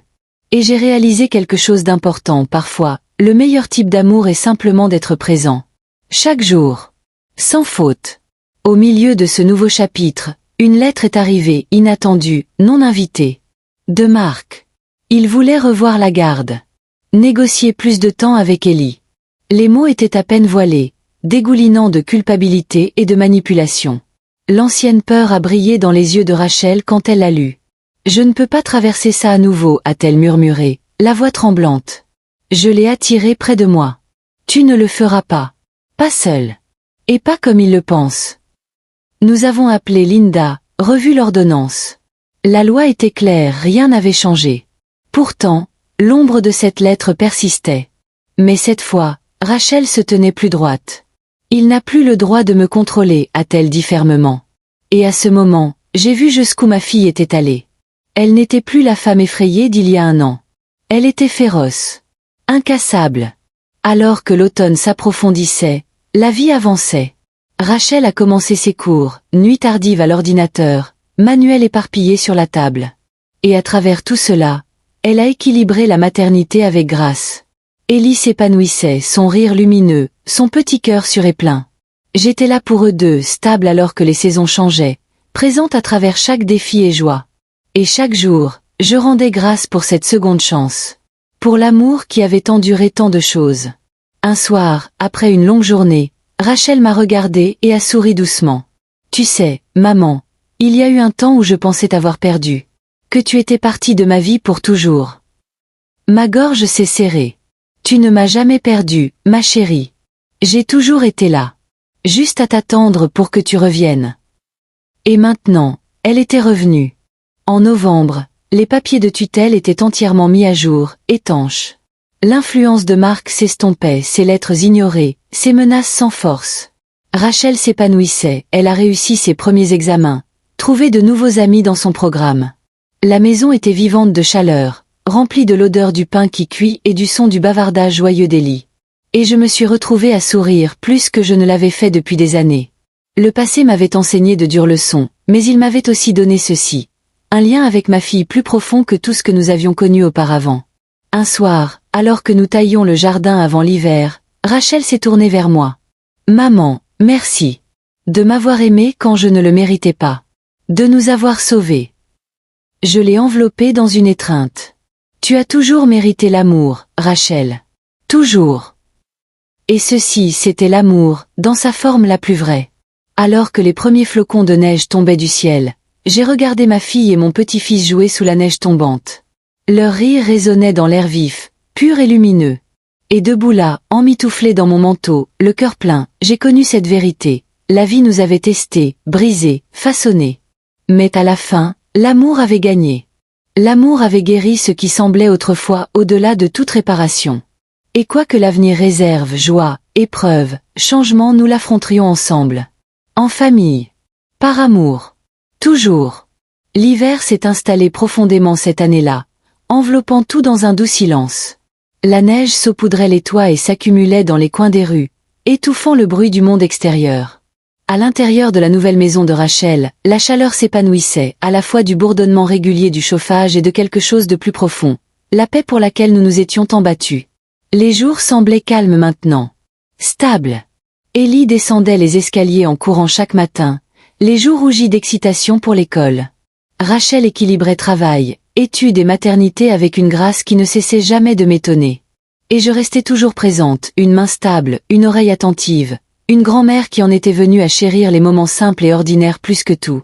Pour la première fois depuis longtemps, la vie ne consistait pas à survivre à une crise. Il s'agissait de vivre, de guérir, d'aimer. Pourtant, sous le calme, il restait une conscience. Une connaissance tranquille que la vie pouvait encore changer de façon inattendue. Un froid après-midi de janvier, alors que j'aidais Rachel à préparer le dîner, elle m'a regardé, les yeux ombragés de pensée. « Maman, a-t-elle commencé doucement, j'ai pensé, à Marc. Ah, ce qui se passe s'il n'abandonne pas. Mon cœur s'est serré. Il ne gagnera pas, ma chérie. Tu as construit une belle vie ici. Et la loi est de ton côté. Elle a hoché la tête, mais sa voix restait tendue. Je sais. Mais une partie de moi se demande. Ce qui est le mieux pour Ellie? Si Marc se bat à nouveau, si cela s'éternise, est-ce que cela lui fera plus de mal? J'ai pris sa main. La meilleure chose pour Ellie est de voir sa mère rester forte. De savoir qu'il est aimé. En sécurité. Et peu importe ce que Marc fait, tu lui as déjà donné cela. Nous l'avons tous les deux. Ses yeux brillaient de larmes non versées, mais elle a hoché la tête. Tu as raison. Je ne veux pas qu'il grandisse dans une tempête. Moi non plus. Les semaines suivantes se sont écoulées tranquillement, mais l'ombre de l'interférence potentielle de Marc persistait. Rachel a rencontré Linda à nouveau, renforçant les protections juridiques, se préparant à tout ce qui pourrait venir. À travers tout cela, je suis restée à ses côtés, aidant avec Ellie, préparant des repas, gardant la maison chaude et lumineuse. C'était peut-être une petite chose, mais je savais combien c'était important.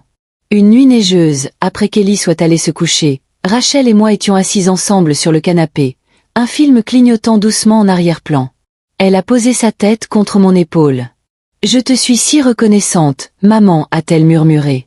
Pour tout. » J'ai embrassé ses cheveux doucement. « Tu n'as jamais à me remercier, ma chérie. T'aimer, ça a toujours été la partie la plus facile. » Son souffle s'est légèrement accroché, et nous sommes restés ainsi pendant un long moment, le calme de la maison nous enveloppant comme une couverture. Début février, une lettre est arrivée, une autre de l'avocat de Marc. Les mains de Rachel tremblaient en l'ouvrant, le souffle coupé. « Il essaie à nouveau, a-t-elle murmuré. Il veut renégocier la garde. » L'ancienne peur a clignoté dans ses yeux, mais ensuite, quelque chose de différent. Une nouvelle résolution. « Nous allons nous battre, a-t-elle dit, la voix ferme. J'ai serré sa main. « Oui, nous le ferons. Et nous gagnerons.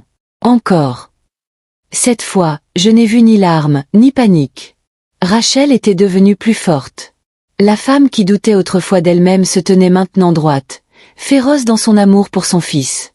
Ensemble, nous avons appelé Linda, préparé des réponses, rassemblé du soutien. Et j'ai réalisé, en regardant ma fille travailler avec un tel but, ce n'était pas la même Rachel qu'il y a un an. Elle était transformée. Durcie par le feu. Renforcée par l'amour. Et je n'avais jamais été plus fière. À l'approche de mars, une autre date d'audience approchait également. Rachel jonglait avec ses études, son travail et les pressions juridiques croissantes avec détermination. Et bien que le poids de tout cela se montre yeux fatigués, moment tranquille d'inquiétude, elle n'a jamais faibli. Je restais proche, intervenant quand nécessaire, surveillant Ellie, gérant la maison, offrant des encouragements tranquilles. Et à travers tout cela, le lien entre nous s'approfondissait. Nous avions affronté tant de choses. Nous avions perdu, guéri, reconstruit. Et maintenant, ensemble, nous affronterions ce qui viendrait ensuite. Un soir, après une journée particulièrement longue, Rachel m'a serré fort dans ses bras. « Je ne pourrais pas faire ça sans toi, maman. » J'ai souri doucement. « Tu le fais, Rachel. Je suis juste là pour te rappeler à quel point tu es forte. » Et elle l'était, plus forte qu'elle ne l'avait jamais su. L'audience est venue par un matin froid et gris. La salle d'audience semblait plus petite cette fois, le poids du passé n'étant plus aussi étouffant. Rachel était assise droite à côté de Linda, les mains stables. Quand le juge lui a demandé de parler, elle a fait avec clarté, sa voix forte, son amour pour Ellie transparaissant. Les arguments de Marc sont tombés à plat, ses accusations faibles, ses preuves minces. Et alors que l'audience se terminait, j'ai vu le changement dans les yeux du juge, clair, inébranlable. La décision est venue rapidement. Pas de changement de garde, protection maintenue. Le soulagement nous a submergés.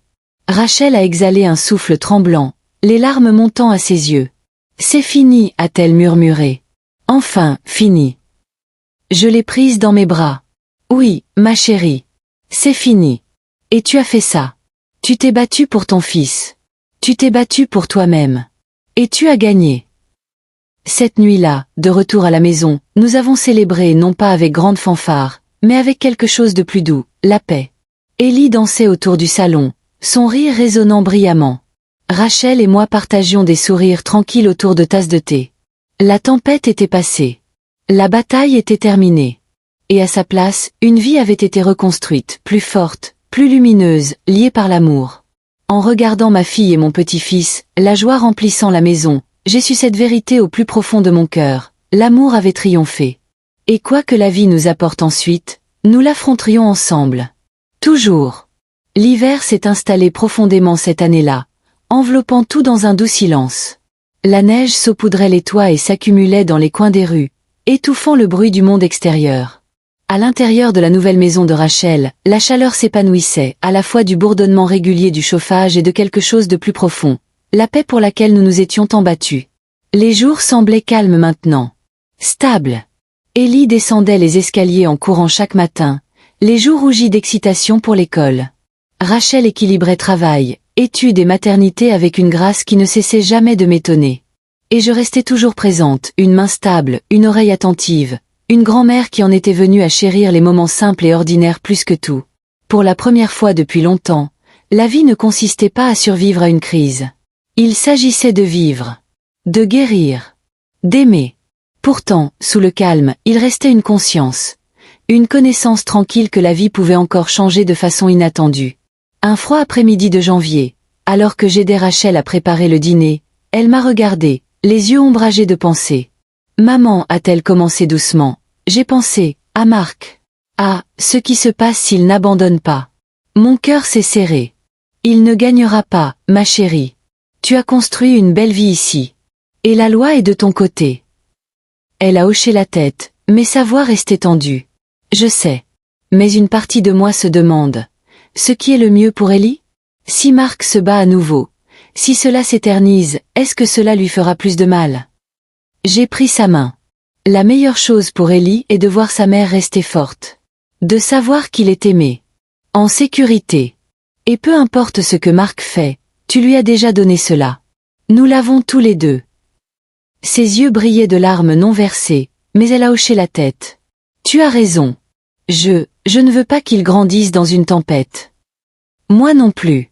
Les semaines suivantes se sont écoulées tranquillement, mais l'ombre de l'interférence potentielle de Marc persistait. Rachel a rencontré Linda à nouveau, renforçant les protections juridiques, se préparant à tout ce qui pourrait venir. À travers tout cela, je suis restée à ses côtés, aidant avec Ellie, préparant des repas, gardant la maison chaude et lumineuse. C'était peut-être une petite chose, mais je savais combien c'était important. Une nuit neigeuse, après qu'Ellie soit allée se coucher, Rachel et moi étions assis ensemble sur le canapé, un film clignotant doucement en arrière-plan. Elle a posé sa tête contre mon épaule. « Je te suis si reconnaissante, maman, a-t-elle murmuré. Pour tout. » J'ai embrassé ses cheveux doucement. « Tu n'as jamais à me remercier, ma chérie. T'aimer, ça a toujours été la partie la plus facile. » Son souffle s'est légèrement accroché, et nous sommes restés ainsi pendant un long moment, le calme de la maison nous enveloppant comme une couverture. Début février, une lettre est arrivée, une autre de l'avocat de Marc. Les mains de Rachel tremblaient en l'ouvrant, le souffle coupé. « Il essaie à nouveau, a-t-elle murmuré. Il veut renégocier la garde. » L'ancienne peur a clignoté dans ses yeux, mais ensuite, quelque chose de différent. Une nouvelle résolution. « Nous allons nous battre, a-t-elle dit, la voix ferme. J'ai serré sa main. « Oui, nous le ferons. Et nous gagnerons. Encore. » Cette fois, je n'ai vu ni larmes, ni panique. Rachel était devenue plus forte. La femme qui doutait autrefois d'elle-même se tenait maintenant droite, féroce dans son amour pour son fils. Ensemble, nous avons appelé Linda, préparé des réponses, rassemblé du soutien. Et j'ai réalisé, en regardant ma fille travailler avec un tel but, ce n'était pas la même Rachel qu'il y a un an. Elle était transformée. Durcie par le feu. Renforcée par l'amour. Et je n'avais jamais été plus fière. À l'approche de mars, une autre date d'audience approchait également. Rachel jonglait avec ses études, son travail et les pressions juridiques croissantes avec détermination. Et bien que le poids de tout cela se montre yeux fatigués, moment tranquille d'inquiétude, elle n'a jamais faibli. Je restais proche, intervenant quand nécessaire, surveillant Ellie, gérant la maison, offrant des encouragements tranquilles. Et à travers tout cela, le lien entre nous s'approfondissait. Nous avions affronté tant de choses. Nous avions perdu, guéri, reconstruit. Et maintenant, ensemble, nous affronterions ce qui viendrait ensuite. Un soir, après une journée particulièrement longue, Rachel m'a serré fort dans ses bras. Je ne pourrais pas faire ça sans toi, maman. J'ai souri doucement. Tu le fais, Rachel. Je suis juste là pour te rappeler à quel point tu es forte. Et elle l'était, plus forte qu'elle ne l'avait jamais su. L'audience est venue par un matin froid et gris. La salle d'audience semblait plus petite cette fois, le poids du passé n'étant plus aussi étouffant. Rachel était assise droite à côté de Linda, les mains stables. Quand le juge lui a demandé de parler, elle l'a fait avec clarté, sa voix forte, son amour pour Ellie transparaissant. Les arguments de Mark sont tombés à plat, ses accusations faibles, ses preuves minces. Et alors que l'audience se terminait, j'ai vu le changement dans les yeux du juge, clair, inébranlable. La décision est venue rapidement. Pas de changement de garde, protection maintenue. Le soulagement nous a submergés. Rachel a exhalé un souffle tremblant, les larmes montant à ses yeux. « C'est fini » a-t-elle murmuré. « Enfin, fini. » Je l'ai prise dans mes bras. « Oui, ma chérie. C'est fini. Et tu as fait ça. Tu t'es battue pour ton fils. Tu t'es battue pour toi-même. Et tu as gagné. » Cette nuit-là, de retour à la maison, nous avons célébré non pas avec grande fanfare, mais avec quelque chose de plus doux, la paix. Ellie dansait autour du salon, son rire résonnant brillamment. Rachel et moi partagions des sourires tranquilles autour de tasses de thé. La tempête était passée. La bataille était terminée. Et à sa place, une vie avait été reconstruite, plus forte, plus lumineuse, liée par l'amour.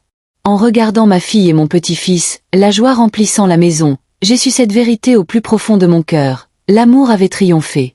Et quoi que la vie nous apporte ensuite, nous l'affronterions ensemble. Toujours. Le printemps est revenu avec de tendres bourgeons verts et le parfum de vie nouvelle flottant par les fenêtres ouvertes. La maison de Rachel, autrefois remplie de tension et d'incertitude, bourdonnait maintenant de joie. La peur qui s'était autrefois accrochée à elle avait disparu. La décision finale avait apporté non seulement une victoire juridique, mais une liberté émotionnelle. Pour la première fois depuis si longtemps, Rachel s'autorisait à espérer, à rêver. Et je regardais avec fierté ma fille embrasser cette nouvelle saison, pas seulement de l'année, mais de sa vie. Ses études s'épanouissaient. Son rire était revenu. Et Ellie prospérait, ses journées pleines de jeux, son cœur sûr et entier. La maison pour laquelle nous nous étions tant battus résonnait maintenant avec la beauté simple et profonde des jours ordinaires. Et pour moi, chaque moment était un cadeau, preuve que l'amour pouvait résister à n'importe quelle tempête et fleurir à nouveau. Un après-midi ensoleillé, alors que j'allais chercher Ellie à l'école, sa petite voix s'est élevée du siège arrière. « Grand-mère, devine quoi ?» J'ai souri dans le rétroviseur. « Quoi, mon chéri ?» Son visage s'est illuminé. « Maman dit qu'on va faire un voyage. Juste nous trois. » Mon cœur s'est réchauffé. Plus tard ce soir-là, Rachel l'a confirmé pendant le dîner, elle avait planifié une escapade de week-end, juste nous trois, dans un chalet au bord du lac. « Je veux célébrer, maman » a-t-elle dit doucement. Pas seulement les trucs du tribunal. Tout. Nous. Le chemin que nous avons parcouru. Les larmes me piquaient les yeux. « J'adorerais ça » ai-je murmuré. Et ainsi, avec une excitation grandissante, nous avons fait les valises, chargé la voiture, et sommes partis pour un week-end tranquille de joie, une famille reconstruite, prête à embrasser la vie à nouveau. Le chalet était niché parmi de grands pins, le lac miroitant sous le soleil printanier. Le rire d'Ellie résonnait à travers les arbres alors qu'il explorait les bois, sa joie contagieuse. Rachel et moi étions assises sur le porche ce premier soir, regardant le coucher de soleil peindre le ciel de teintes d'or et de rose. « Ça semble juste » a-t-elle dit doucement. « Comme la vie que j'ai toujours voulu pour nous. » J'ai serré sa main. « Tu l'as fait arriver, ma chérie. À travers chaque difficulté, chaque doute tu as construit cela. » Ses yeux brillaient. « Je n'aurais pas pu le faire sans toi. » Mon cœur s'est gonflé. Nous l'avons fait ensemble.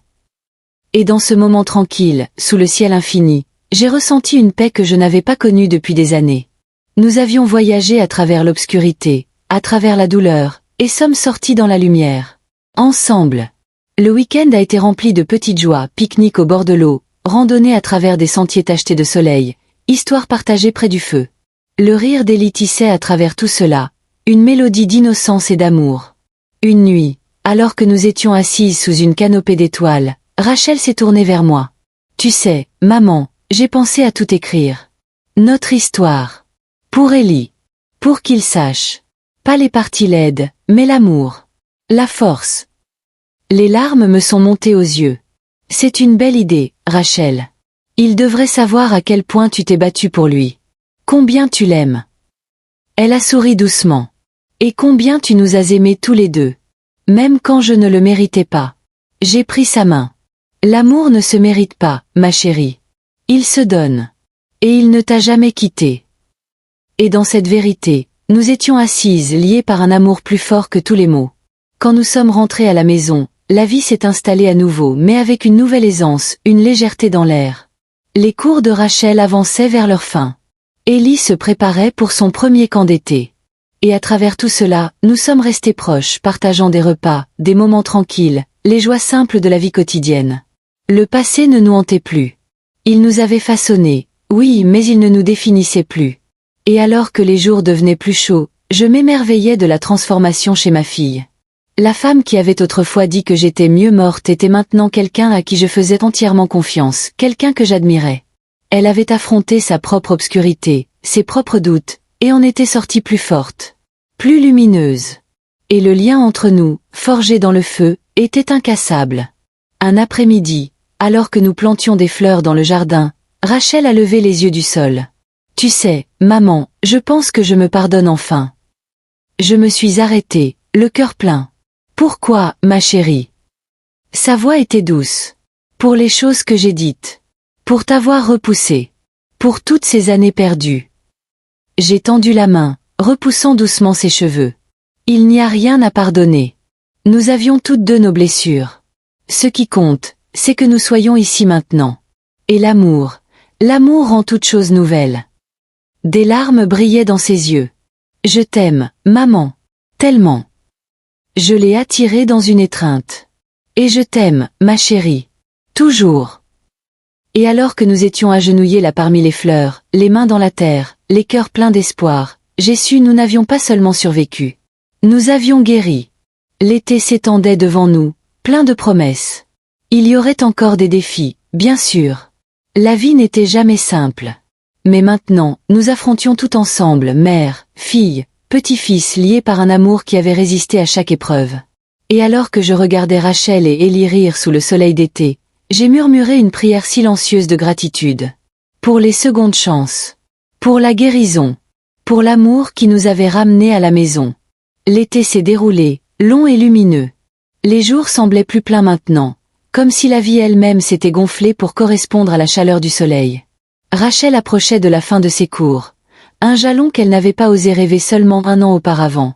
Et Ellie s'était épanouie au fil des mois, son monde plein d'amitié, d'aventures, et d'un foyer où l'amour régnait. Je passais de nombreux après-midi à la maison, aidant au dîner, allant chercher Ellie au camp, écoutant Rachel répéter des présentations. Le rythme de nos vies était régulier et doux. Et parfois, quand la maison était calme la nuit et que Rachel levait les yeux de ses livres, elle disait doucement « Je n'arrive pas à croire jusqu'où nous sommes arrivés. » Moi non plus. Cela avait demandé tant de douleur, tant de dures vérités. Mais nous étions là. Entières à nouveau. Plus fortes que jamais. Un après-midi, alors que nous étions assises à l'ombre du vieux érable dans le jardin, Rachel m'a surprise. « Maman, a-t-elle dit tranquillement, j'ai réfléchi, à l'avenir. À peut-être acheter cette maison. En faire la nôtre, de façon permanente. » Mon cœur s'est élevé. La maison était devenue plus qu'un abri, c'était un symbole de tout ce que nous avions combattu pour reconstruire. « C'est une merveilleuse idée, ma chérie, ai-je dit chaleureusement. C'est ta maison maintenant. La maison d'Ellie. Et un lieu plein d'amour. » Elle a souri, ses yeux brillants. « Je veux qu'il s'y sente toujours en sécurité. Qu'il sache que peu importe quoi, nous avons construit quelque chose de solide. » Les larmes me piquaient les yeux. La femme devant moi n'était plus la fille effrayée des mois passés.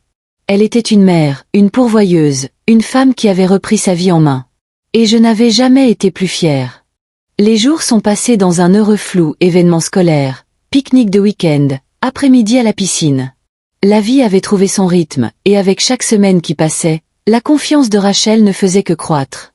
Le projet final pour son cours se profilait à l'horizon, mais elle l'a abordé avec détermination, travaillant souvent tard dans la nuit pendant que je restais pour tenir compagnie à Ellie. Un soir, après qu'Ellie se soit endormie, Rachel nous a versé à chacune une tasse de thé et s'est assise lourdement à côté de moi. « Maman, a-t-elle commencé, la voix douce, penses-tu que les gens peuvent vraiment changer ?» Je l'ai regardée, le cœur gonflé. « Je pense que les gens peuvent grandir, Rachel. Et tu as grandi de façon que tu n'aurais pas pu imaginer. Tu as changé, oui, mais plus que cela, tu es redevenu toi-même. » Ses yeux brillaient. « Grâce à toi. » J'ai souri doucement. « Grâce à ta propre force. Je t'ai juste rappelé cela. » Mais même avec tous les progrès, la vie n'était jamais sans ombre. Un avis est arrivé de l'avocat de Marc, une menace à peine voilée concernant les futurs droits de visite. Les épaules de Rachel se sont tendues en le lisant, d'anciennes peurs clignotant derrière ses yeux. « Pourquoi ne peut-il pas simplement nous laisser tranquilles ?» a-t-elle murmuré. J'ai pris sa main. « Parce que certaines personnes ne supportent pas de perdre le contrôle. Mais il ne brisera pas ce que tu as construit.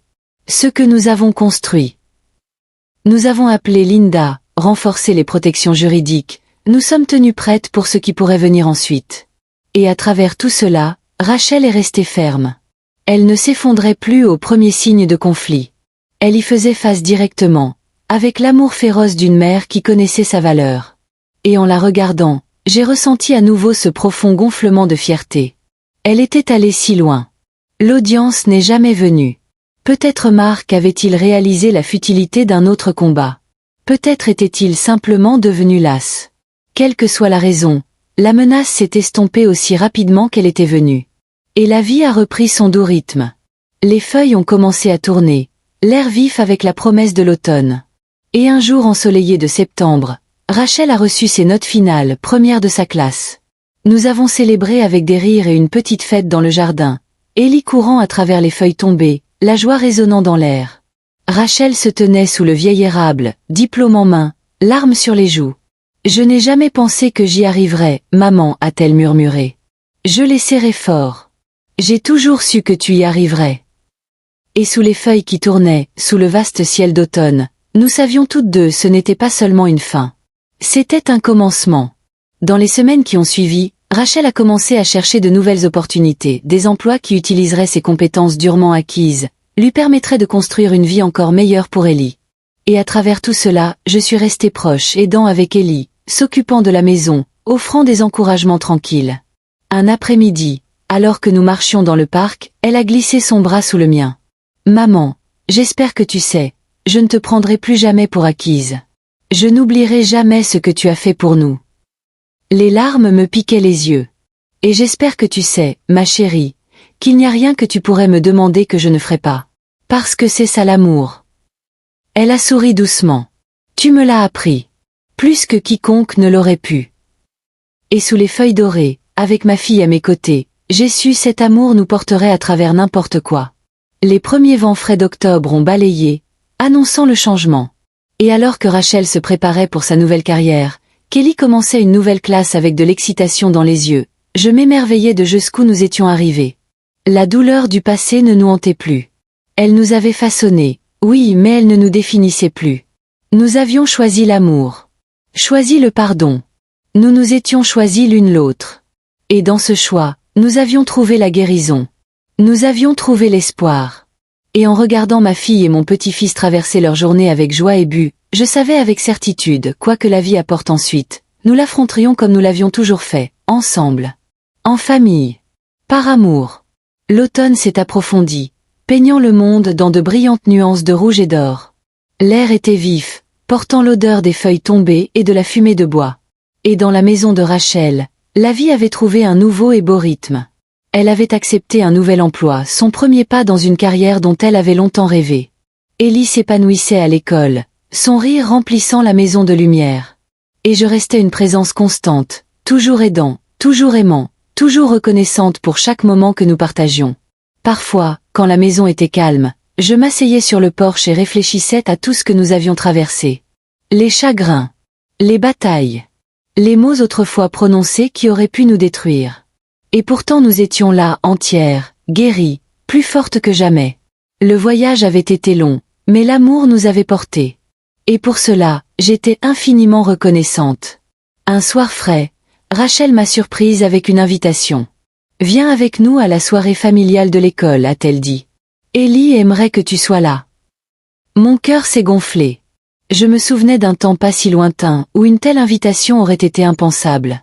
Mais c'était notre nouvelle vie, construite sur la confiance, sur l'amour, sur les leçons que nous avions apprises ensemble.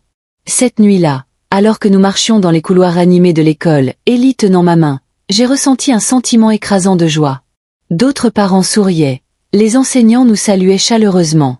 Et quand Ellie m'a fièrement présenté, c'est ma grand-mère. Elle nous aide tout le temps. J'ai retenu mes larmes. C'était tout ce pourquoi je m'étais battue. C'était l'amour, vécu de la manière la plus simple et la plus vraie.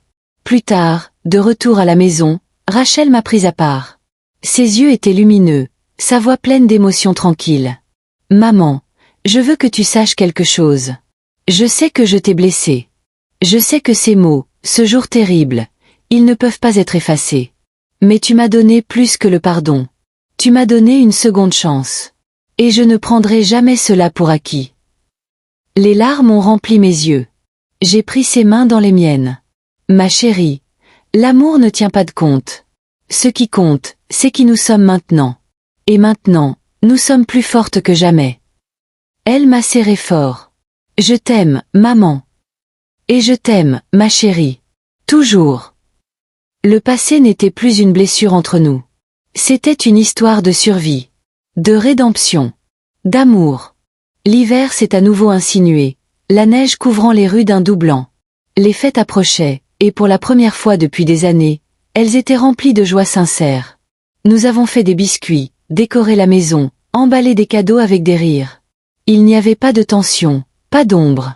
Juste la famille. Un soir neigeux, alors que nous étions assises près du feu, Ellie blottit à côté de moi. « Grand-mère, a-t-il murmuré avec sommeil, je suis content que tu sois là. » J'ai embrassé ses doux cheveux. « Moi aussi, mon chéri. Moi aussi. » Rachel nous regardait, les yeux brillants. Et dans ce moment tranquille, j'ai su tout ce pourquoi nous nous étions battus en valait la peine. L'amour que nous avions reconstruit nous porterait, à travers chaque saison à venir. Alors que la nouvelle année se levait, lumineuse de possibilités, Rachel et moi avons fait un vœu tranquille de continuer à choisir l'amour. De continuer à construire la confiance. De continuer à écrire ce beau nouveau chapitre ensemble. Et je savais que nous le ferions. Parce que l'amour, quand il est nourri, quand on se bat pour lui, peut guérir même les blessures les plus profondes. Et nous l'avions prouvé, encore et encore. Un soir, alors que nous marchions sous un ciel saupoudré d'étoiles, Rachel a serré ma main. « Merci, maman, de n'avoir jamais renoncé à moi. » J'ai souri doucement. C'est ce que font les mères. Nous aimons. Toujours. Et sous ce vaste ciel sans fin, j'ai murmuré une prière silencieuse de gratitude pour cette vie, pour cet amour, pour le voyage qui nous avait amenés ici. Au fil des mois, la vie a continué à s'épanouir. Rachel excellait dans sa carrière, Ellie s'épanouissait à l'école, et je restais leur constante, leur ancre. Nous avions affronté des tempêtes qui auraient pu nous briser. Mais l'amour nous avait rendus entières.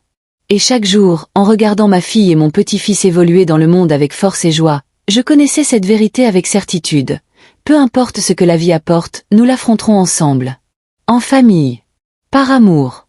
Si cette histoire a touché votre cœur, n'oubliez pas de vous abonner à ma chaîne pour plus de drames émotionnels de la vie réelle et d'histoires inspirantes. Restez à l'écoute pour plus d'histoires.